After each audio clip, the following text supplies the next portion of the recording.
Hi friends, ముందుగా మీకు వైకుంఠ ఏకాదశి శుభాకాంక్షలు అండి. ఇలా ముగ్గులు వేసుకున్న ముగ్గు కూడా కొంచెం తప్పిపోయింది. అలా జరుగుతాయండి ఒక్కొక్కసారి. పాల ప్యాకెట్ తీసేసి స్టవ్ అంతా నైటే క్లీన్ చేసుకున్నాను. పాలు పొంగించుకున్నాను. ఇలా ప్లేట్లు పెడితే ఎప్పుడన్నా పాలు పొంగితే ఆ ప్లేట్లలో పడతాను. మన షార్ట్లో చెప్పాను కదా, మళ్ళీ ఇలా ప్లేట్లు నీట్గా కడిగేసుకొని పెట్టుకున్నాను. ఈరోజు వైకుంఠ ఏకాదశి కదా, ఆ స్వామివారు అందరికీ ఆరోగ్యాలు ఐశ్వర్యాలతో సుఖ సంతోషాలతో ఉంచాలని మనస్ఫూర్తిగా కోరుకుంటున్నానండి. ఇలా పీట వేసుకొని ఒక కొత్త బట్ట, అప్పుడు అమ్మవారికి వేస్తుండే కదా, అలా ఒక కొత్త బట్ట పరిచేసి మంచిగా ముగ్గులు వేసుకొని, ఇది ఉయ్యాల మొన్న శిల్పారామంలో తీసుకున్నానండి. 800 చెప్పారు, కానీ కొంచెం బార్గెనింగ్ చేస్తే 450కి ఇచ్చారండి. ఎంత సంతోషంగా అనిపించిందో. ప్రతి పండగకి అసలు కృష్ణుడికి ఉయ్యాల ఉప్పదందుకు తెచ్చుకున్నాను, కానీ ఇలా అన్ని దేవుళ్ళకి పనికొస్తానే తెచ్చినాక అర్థమైంది. ఇలా ముగ్గులు రాని వాళ్ళు కూడా అవి అచ్చులు ఉంటాయి కదండి, ఇవి నేను తిరుపతిలో తెచ్చుకున్నాను అని షార్ట్స్లో కూడా చెప్పాను. మంచిగా వేసుకో, శంకు చక్రాలు, నామాలు, ఇది అష్టదళ పద్మం కూడా నేను మామూలుగా వేస్తే రాలేదండి. ఎన్ని ముగ్గులు ట్రై చేస్తే తొందరగా వస్తాయి, కానీ ఈ అష్టదళ పద్మం రాలేదు. అన్నీ అందరికీ రావాలని ఏం లేదు కదా, అప్పుడప్పుడు అలా కొన్ని తప్పులు కూడా జరుగుతుంటాయి. ఆ స్వామిని ఎంత ప్రేమతో, ఎంత మంచిగా భక్తి శ్రద్ధలతో పూజ చేసుకుంటూ అన్ని కష్టాలు మనకి దూరం చేస్తాడండి.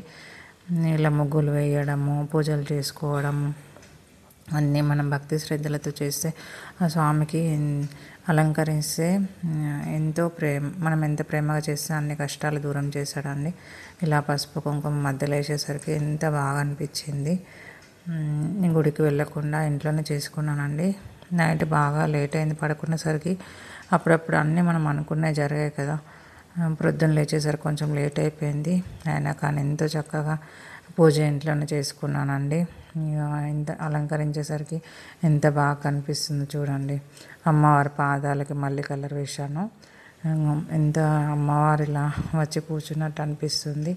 ఆ స్వామివారి విగ్రహం చిన్నగా అయిపోయింది, కానీ ఉయ్యాలలో ఊపుతుంటే తిరుపతిలో ఉయ్యాల సేవ జరుగుతుంది కదా, ఉంజల సేవ, అలా అనిపించిందండి నాకైతే. ఎంత ఎన్ని పూజలు చేసి ఇంట్లో ప్రశాంతంగా పూజ చేసుకుంటే జన్మధన్యమైనట్టు అనిపిస్తుందండి. అనుకోకుండా ఇలా ఇది ఆన్లైన్లో కూడా ఇంట్లోకి తెప్పించుకున్నాం పువ్వులు. ఈ ఆన్లైన్లో మంచి అనిపిస్తుంది. అన్నీ ఒక 10 నిమిషాలు నడిచేస్తాయి కదా, మనకు కావాల్సినవి. డబ్బులు ఉంటే సరిపోతుంది, అన్నీ మనం అనుకున్నట్టే తెప్పించుకోవచ్చు, అది వేరే విషయం. కానీ అన్ని ఇలా పూల అలంకరణ స్వామికి చేసి, అమ్మవారిని శ్రీచక్రాన్ని కూడా చిన్నది పెట్టుకున్నాను. కొంచెం ఇంకా పెద్దగా ఉంటే మంచి అనిపిస్తుండే. అలా ఉయ్యాలు ఊపుతుండైతే స్వామిని ఎంతో ప్రశాంతంగా మనసు ఎంత మంచిగా అనిపించిందండి. ఈ సేవ చేసుకున్నాను. ఈ గుడిలో వెళ్తే మనం దూరం నుండే వెళ్ళిపోండి అంటారు కదా, ఇంట్లో అయితే ఇలా చిన్న మనం మనస్ఫూర్తిగా పూజ చేసుకుని ఆరతి ఇచ్చుకుంటే ఎంతో ప్రశాంతంగా, ఎంతో మంచిగా అనిపిస్తుంది కదా. నాకైతే అలాగే ఇష్టం అండి. అలా గుడిలో మొన్న ఎంత పెద్ద సంఘటన జరిగింది తిరుపతిలో, చాలా బాధ అనిపించింది. అలా జరగకుండా ఇంట్లోనే మంచిగా భక్తి శ్రద్ధలతో పూజ చేసుకుంటే అది వేరే ఉంటుందండి. అది వైబ్రేషన్ వేరేనే ఉంటుంది. పొద్దున్న లైవ్ కూడా చేశాను, అది కొంచెం కొత్తగా తెలియక అన్నీ మళ్ళీ తీసేసాను. మళ్ళీ ఎప్పుడైనా లైవ్ పెడతానండి. అలా ఆరతి ఇచ్చేసి అమ్మవారిది ఇది క్యాలెండర్కి వచ్చిండే అమ్మవారి ఫోటో, ఆ ఫోటోని కూడా అక్కడ పెట్టాను. ఈ కృష్ణుడిది కూడా తెచ్చుకున్నాను కదా. ఇలా అన్ని ముగ్గులు వేసుకుని ఆరతి ఇచ్చి, కర్పూర నీరాజనం సమర్పించి, దీపము నైవేద్యం ఏం పెట్టలే, బెల్లము కొంచెం నైవేద్యం పెట్టి కొబ్బరికాయ కొట్టానండి. మధ్యాహ్నం వరకు ఉండి 1 గంటల వరకు సాబ్దానికి కిచిడి తిన్నాను. నేను నైట్ కొంచెం చపాతీ చేసుకొని, కొద్దిగా ఆరోగ్యం సహకరించే కదా, మొత్తం ఉపవాసం ఉండలేక కొంచెం చపాతీ అయితే చేసుకున్నాను.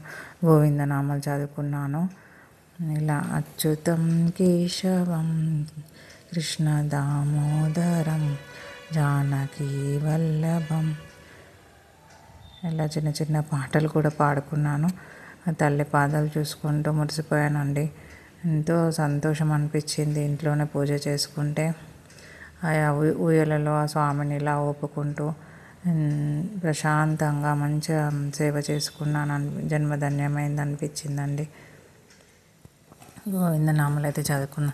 శ్రీనివాస గోవింద, శ్రీ వెంకటేశ గోవింద, భక్తవత్సల గోవింద, భాగవత ప్రియ గోవింద, నిత్య నిర్మల గోవింద, నీలమేఘ శ్యామ గోవింద, పురాణ పురుష గోవింద, పుండరీకాక్ష గోవింద, గోవింద హరి గోవింద, గోకులనందన గోవింద, గోవింద హరి గోవింద, గోకులనందన గోవింద, నందనందన గోవింద, నవనీత చోర గోవింద, పశుపాలక శ్రీ గోవింద, పాప విమోచన గోవింద, దుష్ట సంహార గోవింద, దురిత నివారణ గోవింద, శిష్ట పరిపాలక గోవింద, కష్ట నివారణ గోవింద, గోవింద